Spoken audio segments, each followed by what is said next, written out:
Well, fear and grief this morning in a normally quiet area of Baltimore County after an officer is killed in the line of duty and the suspects are still on the loose.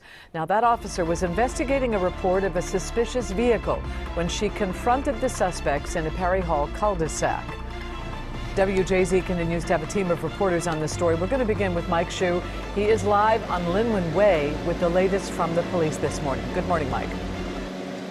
Good morning, Denise. Good morning, everyone. It happened right here, armed and dangerous. That is how police are describing the people who did this. They're looking for 4 people.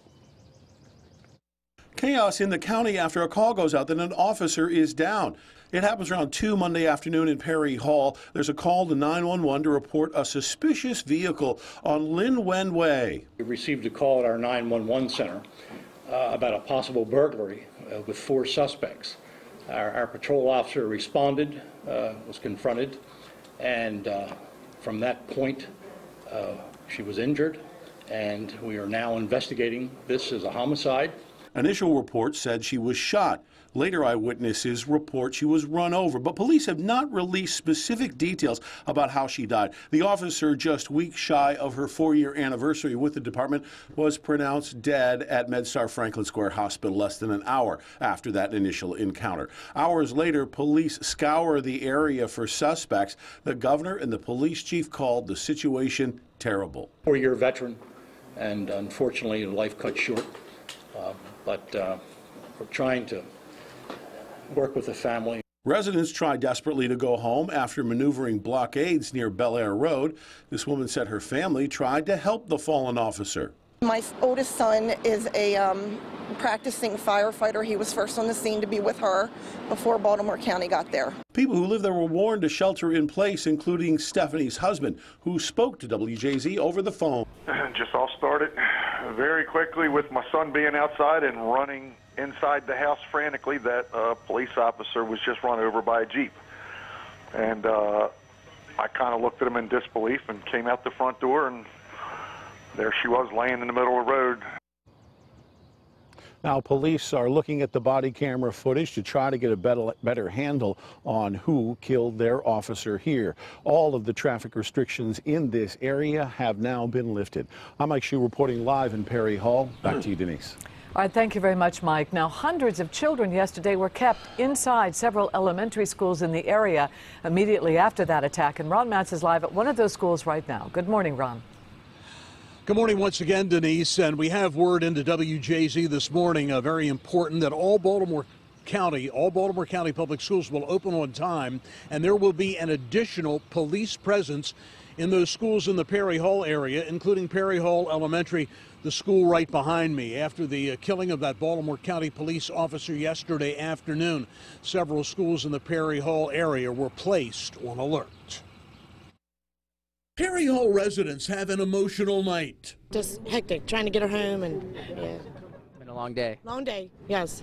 The murder of a Baltimore County police officer while on the job, sparking panic for many families, especially those with children in area schools, including Perry Hall Elementary, that was instantly placed on alert, meaning no one was allowed in or out for hours.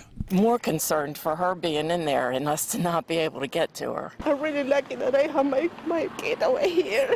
Aurora Martinez praising Baltimore County schools for keeping her in the loop every step of the way, but it didn't stop her from fearing the worst.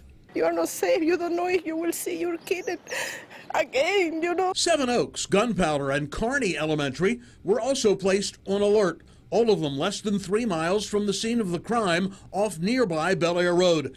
WJZ also learning from those parents that a nearby daycare close to the scene was put on lockdown. Initially, they weren't allowed to pick up their little ones and then got stuck until police finally let them go home. It was terrifying, but the daycare did a good job of keeping us updated of what was going on. There was also a lot of confusion from those in the neighborhood who were trying to make their way home. They won't let us in our house. You can't drive by, you can't walk. And students here at Perry Hall Elementary and the other schools that were on alert were dismissed about 3 hours late last night. And once again, that announcement in this morning in cooperation with Baltimore County Police. All Baltimore County public schools are opening on time this morning, and there will be an additional police presence at schools in the Perry Hall area, including Perry Hall Elementary, where we are right now. Denise, that's the very latest. We want to send it back to you on TV Hill. All right, thank you, Ron. So again, here is what we know so far about the line of duty death of a Baltimore County officer, a 4-year veteran. The officer was gravely injured in a Perry Hall neighborhood. She died after being rushed to Franklin Square Hospital. Officers are now searching the area for the suspect or suspects involved. They believe there are 4. They also believe they are armed and dangerous. Officers did recover a black Jeep believed to have been used by those suspects. A shelter in place is lifted now for the people in that area. And again, stay with WJZ. We'll have the latest on the investigation into the killing of this Baltimore County police officer. We'll have the search for the suspects and the investigation. Update you with any developments all morning long.